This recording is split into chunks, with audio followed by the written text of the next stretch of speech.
2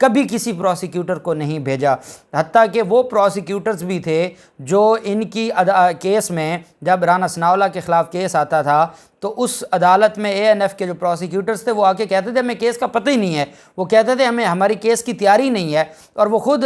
record نہیں لے کر آتے تھے، کبھی وہ چھٹی کر لیتے تھے، اور ہم اس کے اوپر بات کرتے رہے کہ یہ سارے کے سارے جو پروسیکیوٹرز ہیں، حکومت نے پھر بھی کسی کو سیاسی انتقام کا نشانہ نہیں بنایا تھا، کسی ایک پروسیکیوٹر کو، وہ نیب کا پروسیکیوٹر ہو، وہ ایف آئی اے کا ہو یا کوئی اسپیشل پروسیکیوٹر ہو، کسی کے خلاف کارروائی نہیں کی تھی، اور وہ پروسیکیوٹرز بھی اچھے عہدوں پر کام کرتے رہے جو ثانیہ ماڈل ٹاؤن کیس میں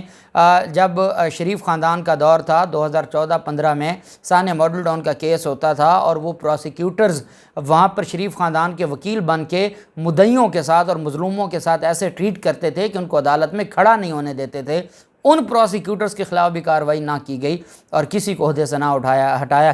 گیا۔ لیکن یہاں پر آپ دیکھ سکتے ہیں کہ مسلم لیگ نون کی جو حکومت ہے، سیاسی انتقام ان کے بعد بس ہے، اور یہ سیاسی انتقام لینے کے لیے کسی حد تک بھی جا سکتے ہیں، اور یہی چیز آپ نے دیکھی ہے کہ یہ سارا معاملہ ہوا ہے۔ دوسری طرف اب ہم آ جاتے ہیں اس کیس کی طرف جو آج کا ایک اہم کیس ہے، اور یہ پنجاب حکومت کو بڑا دھچکا ہے لاہور ہائی کورٹ کا، کیونکہ پاکستان تحریک انصاف کے کارکنان کے خلاف انہوں نے جو کریک ڈاؤن کیا تھا، اس کریک ڈاؤن میں ایک شہری کی ڈیتھ ہوتی ہے اور اس پر یہ واویلا مچتا ہے۔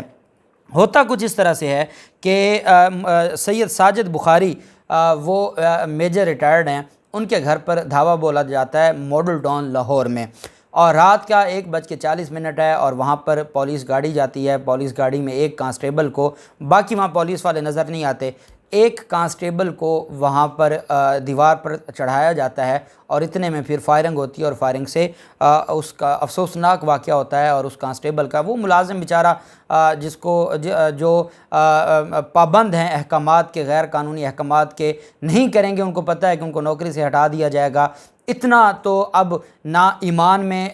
جو ہے وہ چیزیں رہی ہیں، نہ پاکستانیت رہی ہے کہ وہ غیر قانونی آرڈرز کے سامنے ڈٹ جائیں، ہر کوئی یہی کہتا ہے کہ ٹھیک ہے اپنے بچوں کا پیٹ پالنا ہے اور جو نوکری ہے اس کو جاری رکھنا ہے، اور اللہ پاک ان کے درجات بلند کرے، لیکن ان کے غیر قانونی احکامات کی بھیڑ چڑھ گیا۔ اس پر پھر پاکستان مسلم لیگ نون، مریم نواز، رانا ثناءاللہ، ان سب نے سیاست کی کہ پاکستان تحریک انصاف کے کارکنان نے حملہ کیا ہے اور ایک پولیس والے کی ڈیتھ ہو گئی۔ اگلے دن جب ایف آئی آر آئی تو ایف آئی آر میں نے آپ کو وہ ایف آئی آر پڑھ کے سنائی تھی کہ اگر ان میں اتنی ہی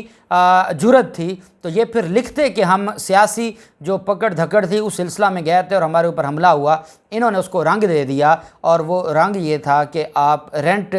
کا جو ہے وہ رینٹ معاہدے کا سرچ آپریشن تھا۔ میں نے اس دن آپ کو بتایا تھا کہ یہ آج اس کا خون انہوں نے بیچ دیا ہے۔ اس کی وجہ یہ ہے کہ جب آپ اتنا بڑا وقوعہ بنا دیں اور آپ اس میں غلط چیز لکھ دیں گے، کنٹراڈکشن آ جائے گی، تو یہ کبھی بھی نہ ملزمان کو سزا ہوگی اور نہ اس کو انصاف ملے گا۔ لیکن چونکہ ان کو اپنی جان بچانی تھی اور یہ خوفزدہ تھے، خوفزدہ اس وجہ سے تھے کہ یہ غلط کام کر بیٹھے تھے، رینٹ کا تو معاملہ ہی نہیں تھا۔ اب جب کسی کے گھر پر رات کو آپ حملہ کریں گے تو آگے کیا ہوگا، یہی بات آج لاہور ہائی کورٹ نے کہی۔ بہرحال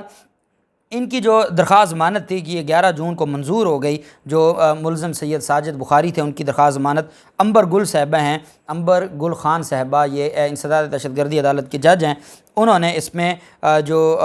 کیا، اس میں جو ان کی طرف سے موقف اختیار کیا گیا کہ ملزمان کے خلاف کارروائی کی جائے اور ہم نے ان کو مزید ابھی جیل میں رکھنا ہے، لیکن ان کو ضمانت مل گئی۔ اس کے خلاف پنجاب پروسیکیوشن نہیں، پنجاب حکومت، حمزہ شہباز کی حکومت نے پولیس کی خوشنودی کے لیے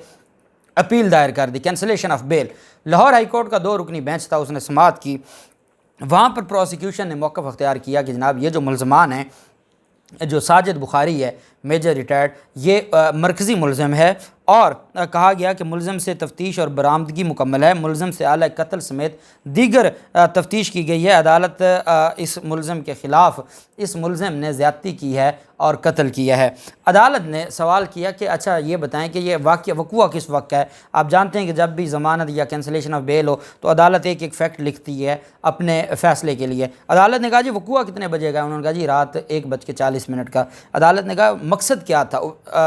موٹیو کیا تھا وہاں پر جانے کا؟ انہوں نے کہا جی معاہدہ کرایہ داری چیک کرنے گئے تھے۔ یہ لکھتے لکھتے جج صاحب کے ہاتھ رک گیا۔ جج صاحب نے کہا رات کے 1:40 پر وہ کون سا معاہدہ کرایہ داری تھا؟ انہوں نے کہا جی کہ وہ دن کے وقت ملتے نہیں ہیں۔ پروسیکیوٹر نے کہا دن کے وقت ملتے نہیں ہیں تو رات کو ہی ان کے پاس جانا تھا۔ عدالت نے کہا، جسٹس اسجد جاوید گھرال صاحب نے کہا کہ دنیا میں کہیں ایسا ہوتا ہے کہ معاہدہ کرایہ داری کے نام پر آپ شریف لوگوں کے گھر میں 1 بجے گھسیں گے تو شریف لوگ کیا کریں گے؟ کیا ان کے پاس جو ایک حق ہے اور وہ ان کو جو آئین اور قانون حق دیتا ہے سیلف ڈیفنس کا، تو کیا وہ استعمال نہیں کریں گے؟ جب آپ چوروں کی طرح کسی کے گھر میں داخل ہوں گے، ان کو کیا پتہ آپ کس لیے آئے ہیں؟ تو یہ کہاں کا قانون ہے؟ بہرحال لاہور ہائی کورٹ کا جو ڈویژن بینچ تھا وہ برس پڑا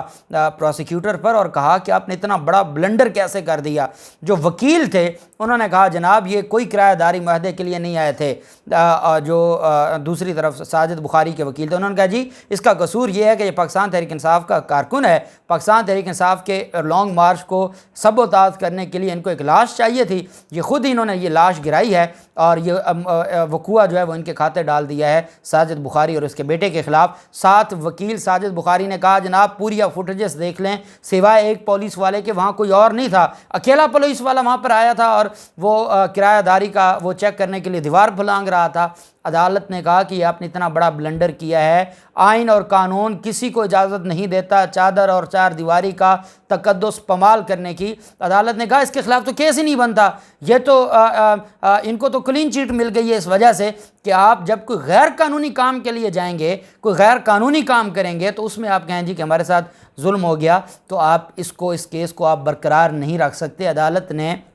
پنجاب حکومت کی جو اپیل ہے اس کو مسترد کر دیا، خارج کر دیا اور عدالت نے کہا کہ آپ کا جو وقوعہ ہے وہ جھوٹا ہے اور آپ نے جو سٹوری بنائی ہے وہ ساری کی ساری جھوٹ پر مبنی ہے اور آپ نے غیر قانونی کام کیا ہے اور آپ نے ایک معزز شہری کے گھر پر رات کو دھاوا بولا ہے جس کی وجہ سے یہ ری ایکشن آیا ہے۔ اس وجہ سے یہ جو ضمانت ہے اس کا حق ہے اور یہ ضمانت ہم خارج نہیں کریں گے۔ یہ پنجاب حکومت اور آئی جی پولیس کو یہ علم ہونا چاہیے کہ انہوں نے معصوم لوگوں پر ظلم کیا تھا اور اس کا حساب اب ان کو ملنا شروع ہو گیا ہے ذلت کی صورت میں۔ اللہ پاک پاکستان کا حامی و ناصر ہو۔ بہت شکریہ۔ اللہ حافظ۔ پاکستان زندہ باد۔